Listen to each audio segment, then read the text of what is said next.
Como é que vai? Tudo bem? Que bom. Que bom que você está bem.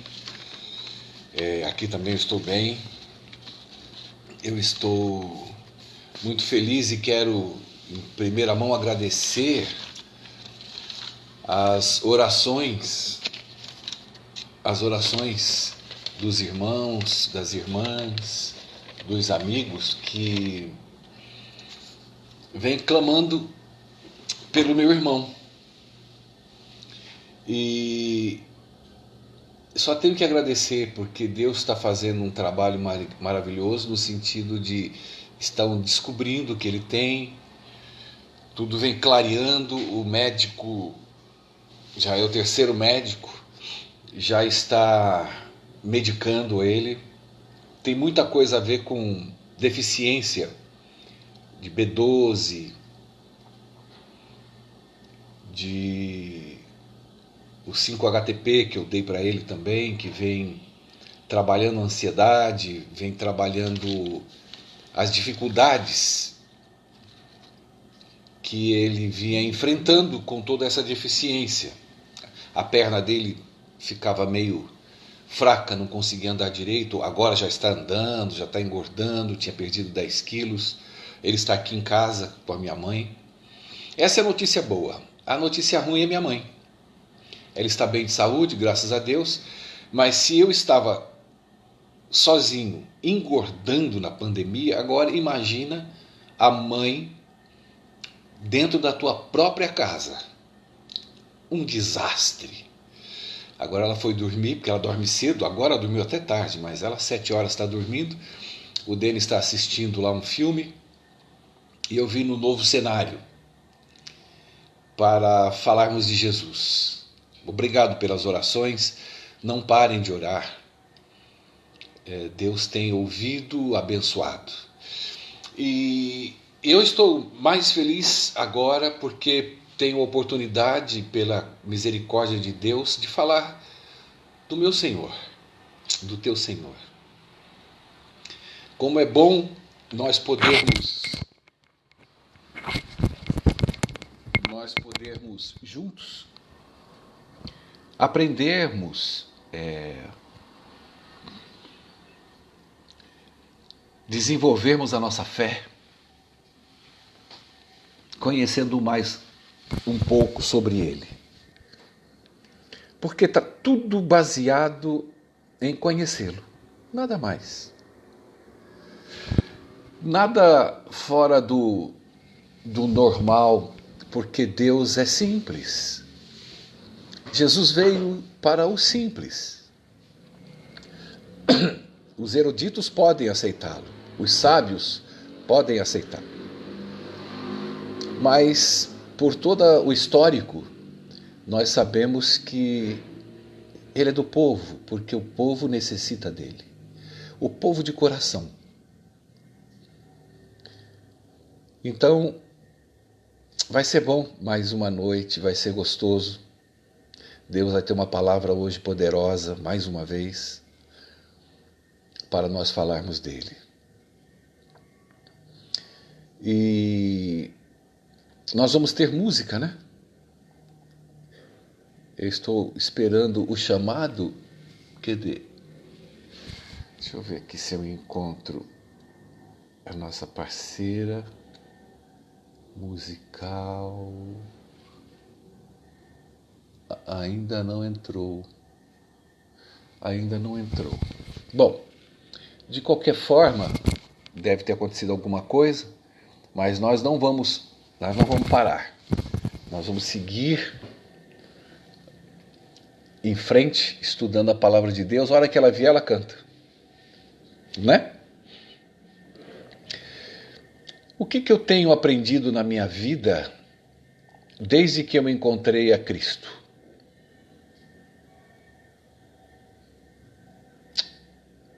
Além da fé, da religião, da igreja, dos estudos, eu tenho aprendido que eu tenho que aprender a valorizar as pequenas coisas na vida. Quando eu vou a São Paulo, eu busco ficar perto do meu irmão, da minha mãe. Tem a minha irmã Liliane, que mora em Mariporã, meus sobrinhos, a minha aluna. Como é bom ficar quase que agarrado com eles.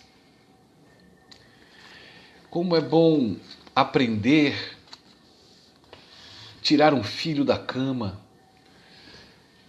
fazer um cafuné na mãe, sentar ao lado do irmão, como eu fiz e sempre faço, espero sempre fazer, assistir um filme com ele. Valorizar essas pequenas coisas. Ensinar um filho, um sobrinho a dar um laço nos sapatos. São coisas que a gente tira da nossa vida. Não sabemos por quê, não sabemos. Mas não valorizamos, não compartilhamos. Ainda mais agora com celular, com internet, parece que há um dispersamento muito forte.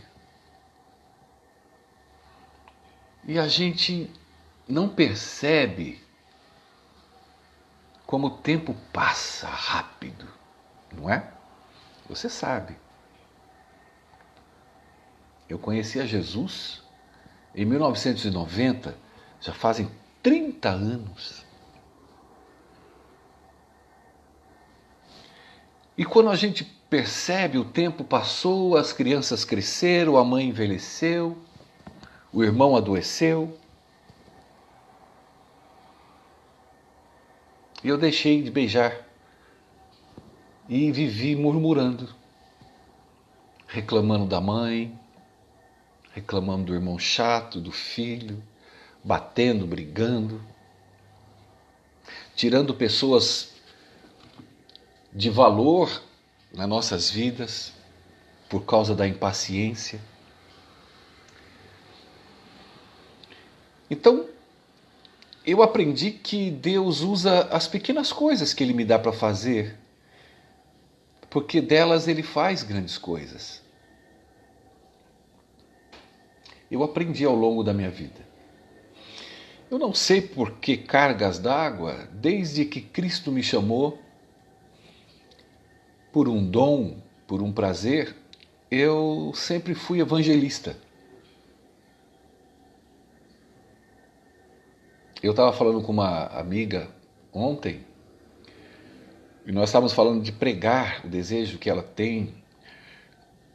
E eu me lembrei que há quase 30 anos atrás, eu fui ao banheiro tomar banho e comecei a orar. Eu sabia pregar Daniel, Apocalipse, as profecias, as pragas. Fácil, era fácil. Eu tinha estudado e aprendido muito sobre o tema, mas eu não queria. E no chuveiro eu chorava. Eu falava, Deus, eu não quero pregar isso. Posso até, por algumas circunstâncias, pregar, mas eu quero falar do teu amor. Quero falar da tua graça, da tua justificação, porque foi com ela que eu me encontrei. Foi ela que me encontrou. Ela está enraizada em mim.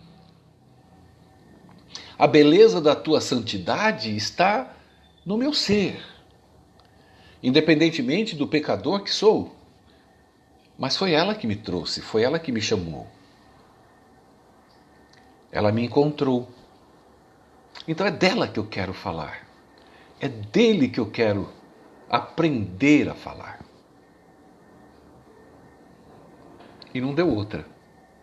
A partir daquela oração, minha vida e minhas pregações mudaram, da água para o vinho. Na época havia os grandes pregadores da justificação pela fé, Morris Venden, Pastor Bullion, Benedito Cruz, Benedito Muniz. E eu entrei nesse bolo. E eu me lembro que eram pregações, igrejas lotadas, semanas de orações lotadas, ginásios. Teve uma vez que eu estava em Campo Grande, eu preguei para 7.000 jovens. E tinha 15 pastores na reunião. Então Deus me mostrou que aquelas pequenas coisas que eu fazia para Ele se tornaram grandes coisas com o passar do tempo. A beleza e a santidade dele, a bondade, o amor e o tempo reservado dele para ele através de nós. E com isso tudo eu vim descobrindo que Deus, através da cruz do Calvário, quando falou as suas frases, as suas 7 frases, disse que no encontro com João e a sua mãe, ele disse: filho, eis aqui a sua mãe, mãe, eis aqui o seu filho. E ali ele determinou algo tão lindo que cai dentro do que eu venho falando, desde a abertura do vídeo, que é a desnecessariedade do DNA humano. O que quer dizer isso? Ali ele estava demonstrando aqueles dois, porque todos haviam deixado a Cristo, os irmãos, os almarados, os discípulos, e estava ela, algumas mulheres e ele. E ele estava confirmando o que ele disse certa feita quando entraram a mãe, os irmãos foram buscar Jesus. Porque as pessoas estavam falando que ele estava meio doido, que ele só pregava, ele só pensava em pessoas, que ele não estava nem comendo direito, nem bebendo, nem dormindo. E foram atrás dele e quando chegaram naquela casa disseram: a sua mãe disse que está aí com seus irmãos. Ele falou: quem? Aí ele olhou em volta aquela multidão e ele disse: minha mãe e meus irmãos são todos aqueles que fazem a vontade do meu Pai. E você se lembra que ele diz: eu e o Pai somos um. O que ele estava querendo dizer? Ele queria disseminar, tirar essa história de que eu, a Luna, o Denis, minha mãe, são a minha família. No Evangelho não existe isso. Em Cristo, isso é mentira, não existe. Essa família que eu acabei de falar, que você tem a sua, ela se enquadra no Evangelho. Sim, claro. Mas as outras não se desenquadram do Evangelho. Então, quando ele destitui o DNA familiar, que é o egocentrismo, o egoísmo que nós temos, de querer cuidar somente da nossa prole, ali ele dá quase que um tapa na nossa face, nos acordando, mostrando que o nosso irmão, a nossa mãe, o nosso pai, são aqueles que fazem a vontade de Jesus. Aqui eu tenho dezenas, centenas de pessoas que acompanham o vídeo e que são do sangue, do DNA de Jesus, que amam como eu amo a Cristo.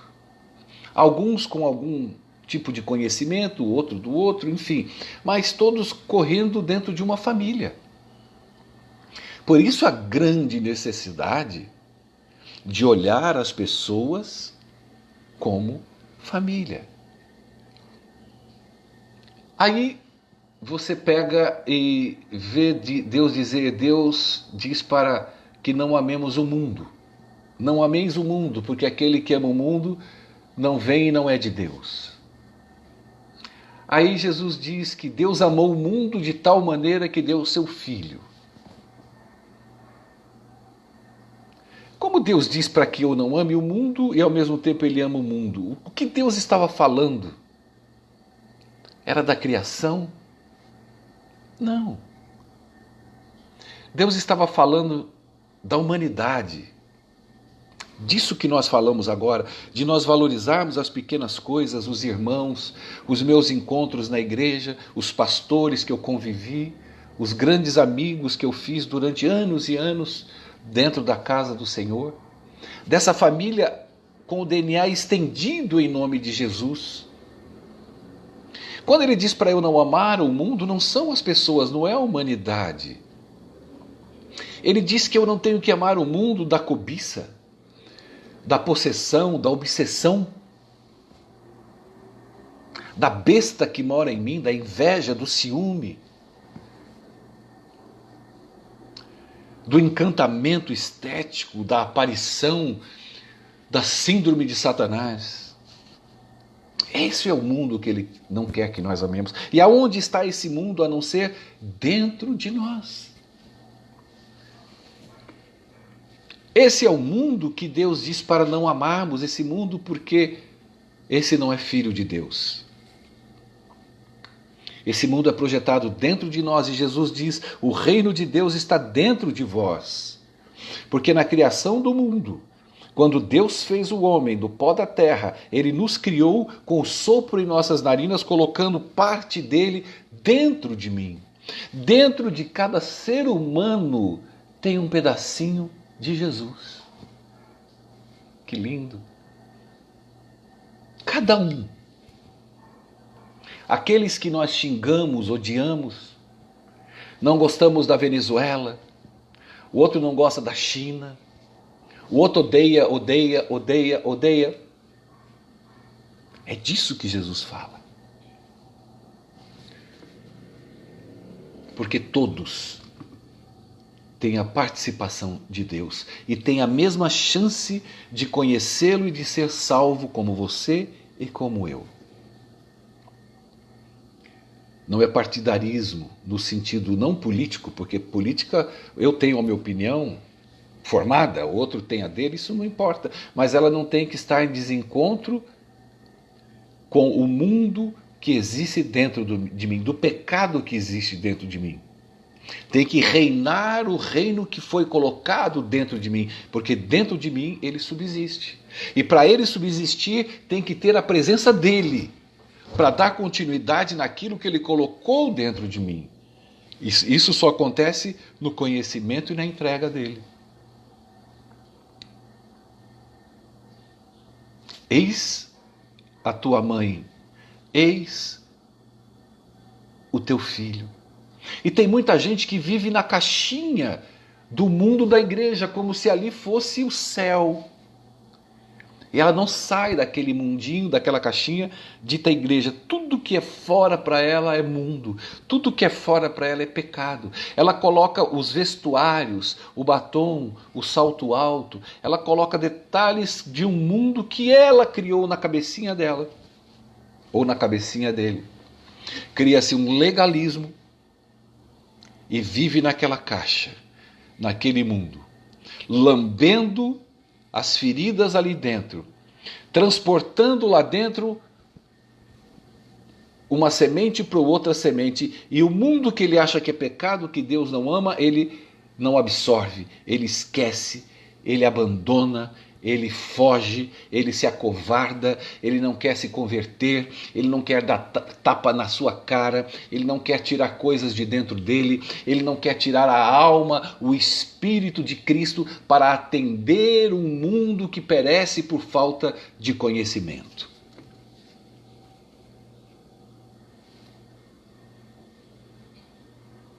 O humanofóbico.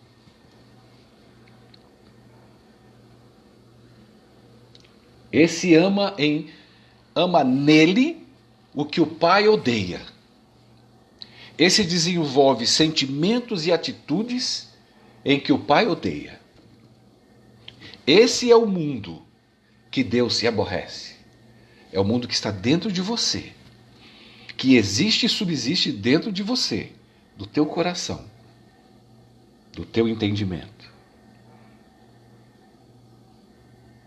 E quando você se predispõe a ter um DNA estendido, como que todas essas pessoas fazem parte da família como filhos de Deus, como pessoas que têm a essência de Deus dentro deles, e você parte com a tua essência de Deus para fazer o quê? Uma busca daqueles filhos que conhecem a voz da ovelha. Bateu. encontrou. Aqueles que ouvem a minha voz me seguem, porque eles conhecem a minha voz. E como eles vão conhecer a voz de Cristo se você não está disposto a ser a voz de Cristo? Se você odeia o mundo, se você olha o mundo, os gays, a parada gay, é tudo nojento, é tudo vagabundo, é tudo prostituta. E aí eu lembro que Deus salvou Jericó destruiu Jericó, mas salvou por causa de Raabe, a prostituta. E a loucura da fé, a loucura do amor de Deus, me coloca Raabe na genealogia de Jesus. Como é que pode? Me pergunto. Que amor é esse? Que poder e que bênção e que graça é essa? Tome cuidado quando alguém disser para você, aceite a Jesus, mas esquece. Esse mas é a desgraça do Evangelho. Esses dias eu vi alguém publicando uma foto que, meu Deus, eu não quis nem responder porque senão eu ia arrumar encrenca. Colocaram Jesus numa balança, dizendo de um lado, eles pregam a Jesus como Salvador. E do outro lado, na concepção deles, o que é certo? Jesus e um monte de tijolinhos vermelhos pendendo a balança. Ou seja, não é só Jesus, tem mais um monte de coisa a se fazer, a se cumprir. Aí eu lhe pergunto, o que é além de Jesus que tem que se cumprir? É o sábado, Sherry. Ok. Resolvemos o problema? Não, não pode tomar café, Sherry. Ah, ok. Resolvemos o problema? Não. São os mandamentos, Sherry. Ah, os mandamentos. Beleza, então. Eu aceito Jesus. Resolveu o problema? Não. Você tem que ser vegetariano. Ah, legal, vou ser vegetariano. Então, o que mais que eu tenho que fazer? Você tem que visitar os pobres, os enfermos, dar estudos bíblicos e trazer pessoas para... Tá bom, já tá bom? Aí eu tô dentro da balança, tô salvo? Não. Mas... E aí vai eternamente, porque não tem fim isso, gente. Vamos aprender o que é justificação pela fé. Quando você coloca uma listagem de coisas para a tua salvação ou para a salvação de alguém, você não vai acabar nunca. Não vai ter fim a lista. Aí Jesus diz, quer encobrir os seus pecados? Ame.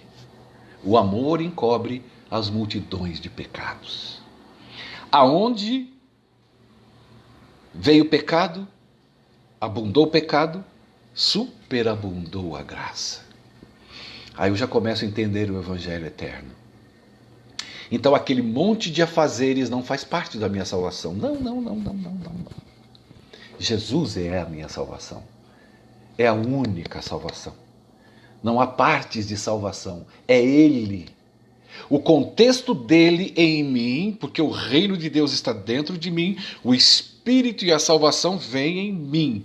E aí eu sou transformado nele, por ele, para ele, no tempo dele. Aí as coisas vão se enquadrando, vão se encaixando. Porque se eu dependesse de listagem para ser salvo, eu já teria desistido do Evangelho. De tão pecador que eu sou. Mas eu dependo dele. É nele, por ele, para ele, somente eu vivo disso. Você guarda os mandamentos? Sim. Guarda o sábado? Sim. Acredita em Ellen White como profetisa de Deus? Sim. Mas tudo isso foi um processo. Tudo isso é um processo. Está enraizado dentro de mim. Eu não trouxe isso para acoplar a minha salvação, não. Eu trouxe isso acoplado por estar salvo. Deu para entender? É ele, somente ele. O que ele vai me trazer, Sherry? Ellen White é a profetisa dos finais dos tempos. Porque um povo que não tem profeta se corrompe. Estudei, concordei, entrou. Sherry, você não pode, você bebe, né? você fuma, você usa droga. Essas coisas, elas são acompladas depois que eu sou salvo. Eu não tenho que levar esse pacote, porque o pacote não tem fim. O fim desse pacote é o amor. Quando você ama, você estende o DNA da sua mãe e do seu irmão e do seu filho, que está estendido a todas as pessoas. Aquilo para Cristo é um cheiro suave. Aquilo para Cristo é um odor sem fim, é o prazer. Eu disse em um dos meus vídeos que o alimento de Deus é o teu amor ao próximo. É isso que alimenta Deus. Mais nada. Você pensa que eu falo, Senhor, eu vou guardar o sábado, aí os anjos fazem uau, ele vai guardar o sábado, oh. E aí a festa no céu? Não tem um verso da Bíblia. Agora ele diz, quando um pecador se arrepende, pela presença e o amor de Cristo, aí os anjos todos proclamam no céu. Glória a Deus nas alturas. Glórias a Deus o Pai. Porque ele encontrou a Cristo. Porque Cristo o encontrou primeiro. Eu me lembro, antes de eu falar sobre isso, eu quero dizer que quando há esse encontro de amor, aí há perdão, a bondade, a misericórdia, a empatia. Aí os frutos são derramados como uma cachoeira, como rios de água viva dentro de você e nas pessoas. Esse encontro bendito, nada mais.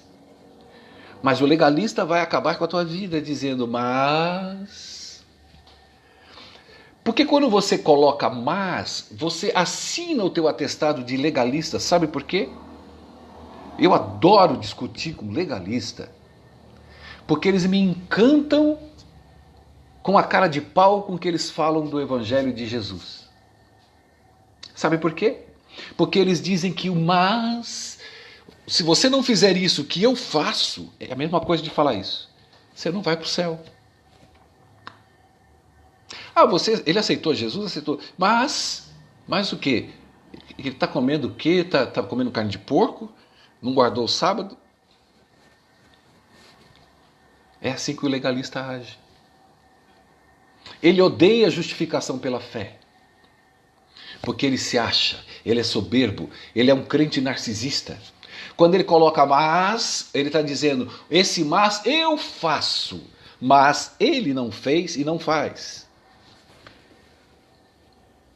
Que feio, que antiético, que anticristão, que amoral é o legalista.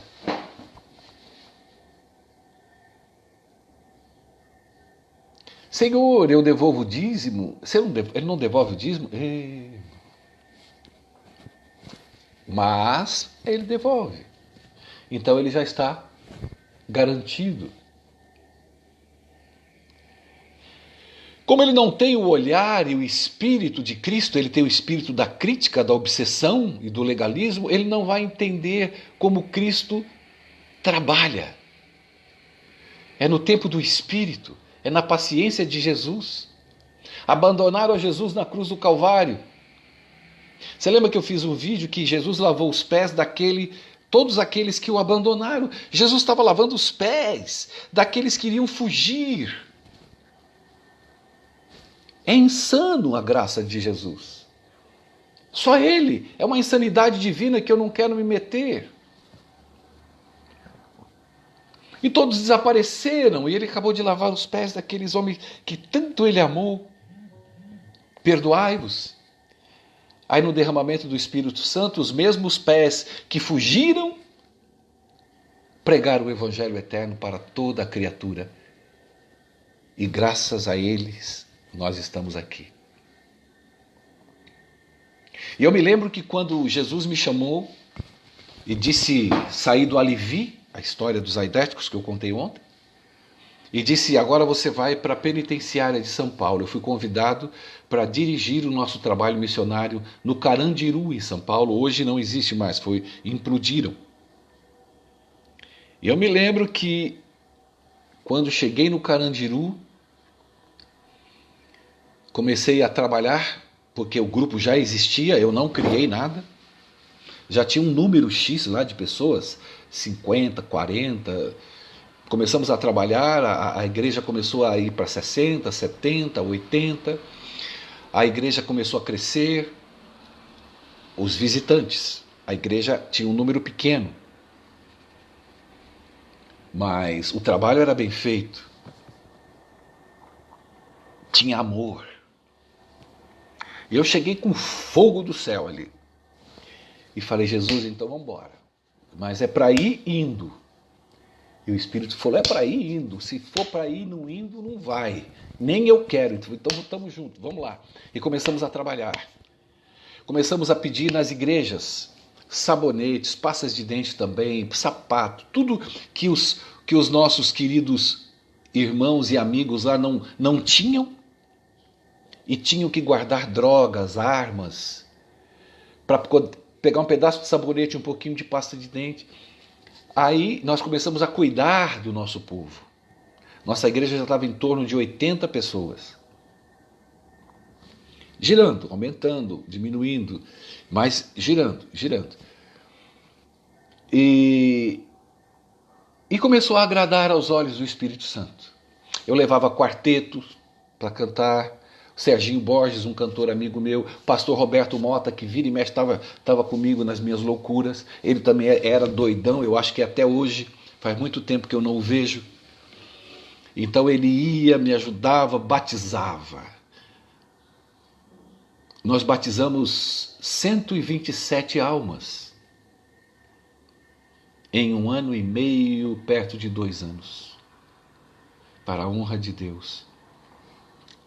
E o interessante que no meio dessa pandemia de bandidos tinha um chamado João Trindade, que era o nosso ancião da nossa igreja lá. João Trindade era um dos bandidos mais temíveis e terríveis daquela época. Um rapaz bonito, os olhos claros, inteligente, simpático, mas tinha uma cara má.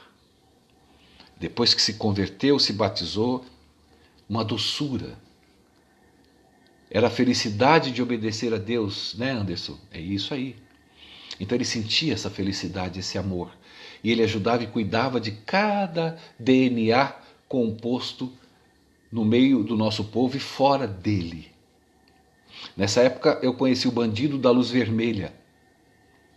Eu não consegui convertê-lo porque ele estava demenciado. Porque senão teria feito um trabalho com ele também, mas orei por ele.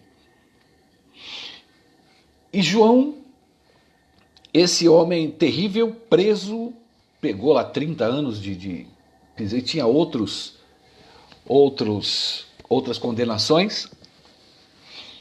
No nosso ano e meio, 2 anos que eu fiquei lá, João conheceu uma irmã da igreja adventista. A mãe levou a filha, que elas ajudavam a ler a Bíblia, a levar alimentos no sentido de necessidades básicas deles. Eu ia dia de semana, entregava na penitenciária com os nomes e tal, eles já sabiam da nossa igreja, e ali chegava aquele montoeira de coisa, não faltava nada para eles, graças a Deus. E dentre tantas histórias, a do Francisco, que foi um cara que frequentava o meu bar, que eu encontrei ali, tem essa história do João. E o João conheceu essa moça e eles se apaixonaram. E João Trindade, que tinha mais uns 10, 15 anos, não me lembro o tempo exato de cadeia ainda, começou a namorar essa menina. E em pouco tempo um juiz expediu a soltura do João. O amor de Deus reinava sobre ele. Você via amor no olhar, na fala e na vida dele. Você via que o DNA que ele carregava dos irmãos, dos amigos, das mães e agora de um grande amor que Deus colocou no seu caminho. O tirou da cadeia, eles se uniram em matrimônio. E o João, quando saiu, foi trabalhar com o Roberto Mota, ele foi ser obreiro da associação. E durante alguns anos, enquanto ele trabalhava como obreiro, João estudou, começou a estudar. Se tornou enfermeiro. Enfermeiro padrão, eu não sei se é isso o nome. E João casou-se, tem seus filhos, tem seus netos hoje, trabalha no Hospital Adventista do Sétimo Dia, há, não sei se há 15 anos ou mais, creio que mais, ali perto da Central Paulistana em São Paulo. O que Deus quer dizer com isso para mim e para você? As pequenas coisas. Eu nunca imaginei que eu fosse chegar numa casa, numa comunidade com 70 aidéticos e que mais de 27, porque muitos ali depois continuaram quando eu saí, conheceram e se entregaram a Jesus e muitos morreram. Não imaginei. E na penitenciária do Carandiru, encontrar o João, o Francisco, e tinha um adventista lá que se apaixonou, e a mulher gostava de dinheiro, queria uma vida boa, e ele tentou roubar carro para levar para fora do Brasil, e na primeira tentativa foi preso, e lá estava ele na nossa igreja. E era o cantor de um quarteto. E um dia eu estava fazendo uma palestra, eu chamei ele para cantar, ele se posicionou para a igreja, começou a cantar o hino que ele mais gostava. Ele começou a cantar com playback. De repente 3 vozes entraram por trás dele cantando com ele. E aí quando nós abrimos a porta, era o trio que ele fazia parte do quarteto.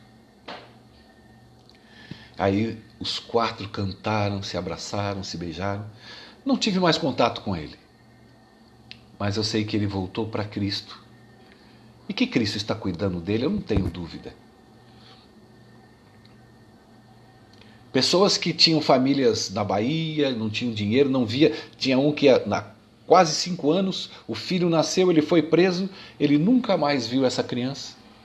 Nós tivemos a oportunidade de trazer toda a família, os filhos, a esposa, porque são meus irmãos. Ela é mãe dos filhos dele, portanto é minha irmã, minha mãe.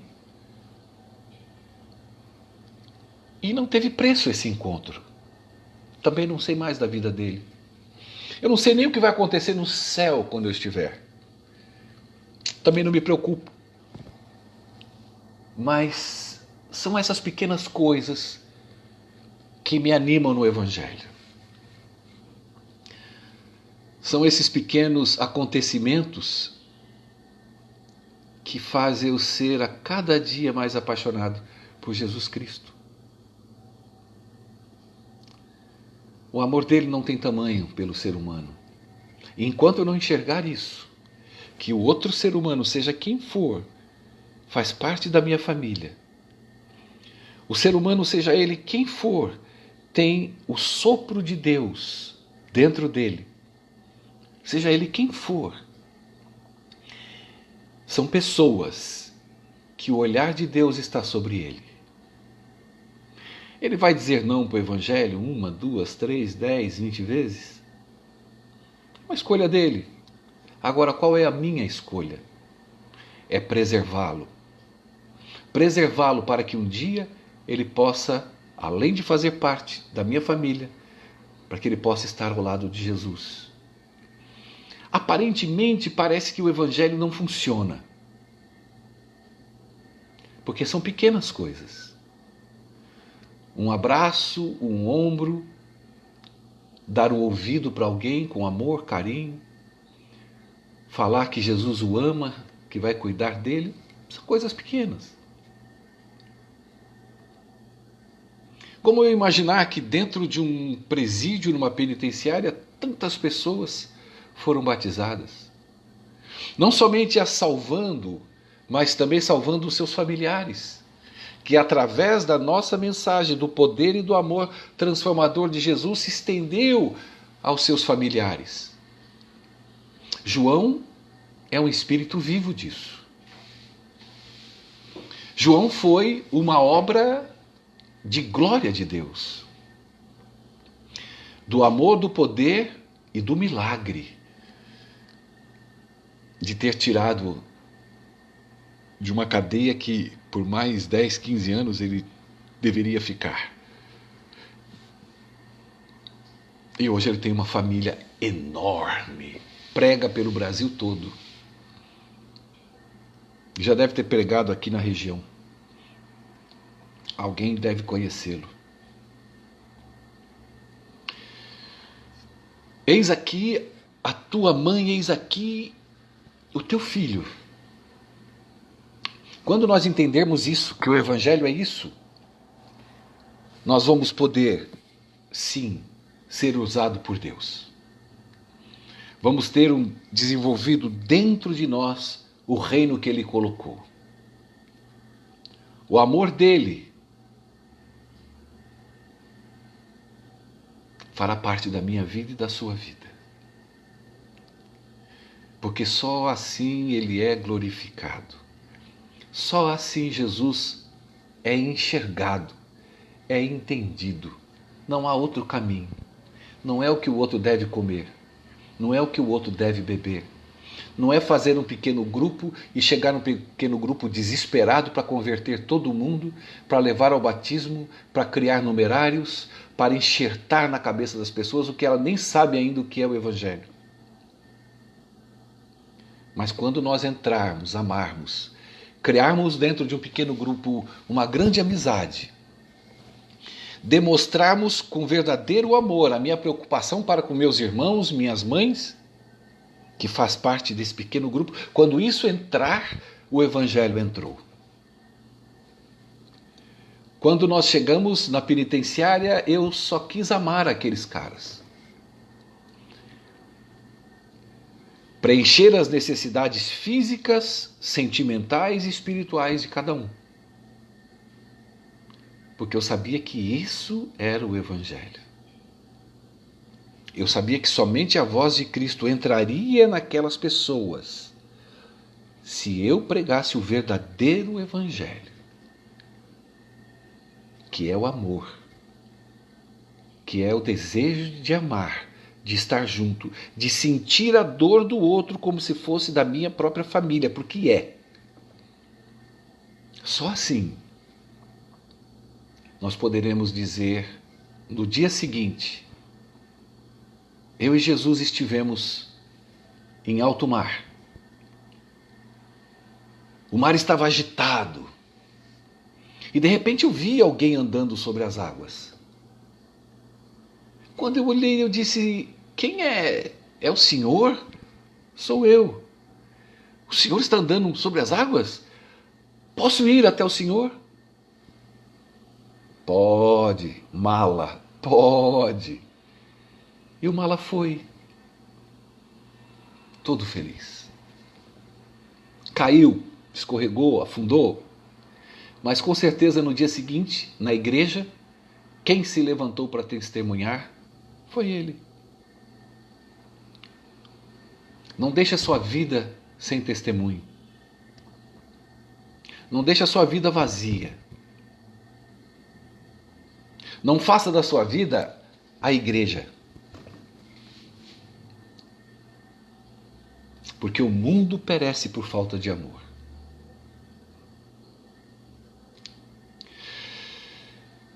Curta os irmãos e a tua família na igreja. Aproveite ao máximo o amor por eles.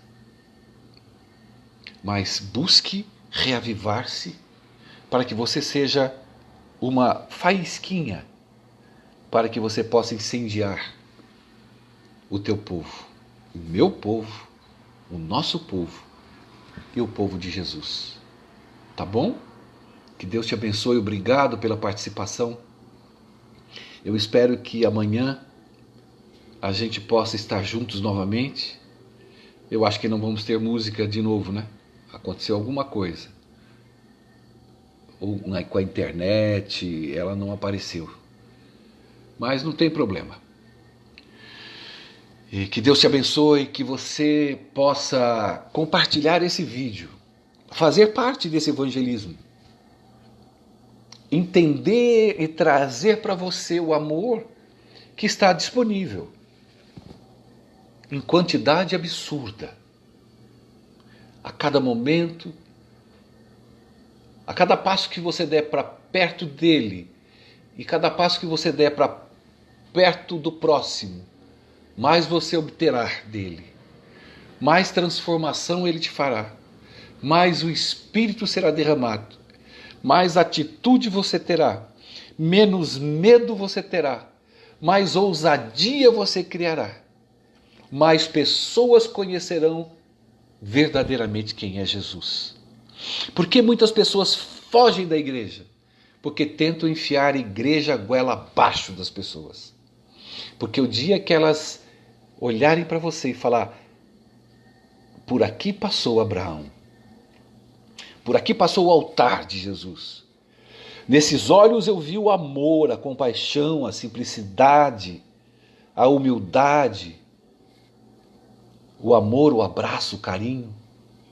Quando as pessoas começarem a olhar isso em você, os céus estarão em festa. Não pelos resultados, mas por tua salvação, por minha salvação. Porque esse é o caminho e a simplicidade do Evangelho. Fica na paz do Senhor, com música ou sem música, a palavra foi dada. Te encontro amanhã às 9 horas, nesse mesmo canal, no Facebook, e agora eu jogo para o YouTube. E quando você entrar no YouTube, faça um favor, dê uma curtida, faça um comentário, porque o YouTube vai ler isso e vai divulgar o vídeo. Se ele não ver essas manifestações, ele não consegue entender que é um vídeo produtivo. Fica na paz. Glória a Deus. E muito obrigado. E aqueles que estão entrando agora, que eu estou vendo, entrando um monte de gente, comece a acompanhar desde o princípio desse vídeo a mensagem de hoje. Tá bom? Beijos. Tchau.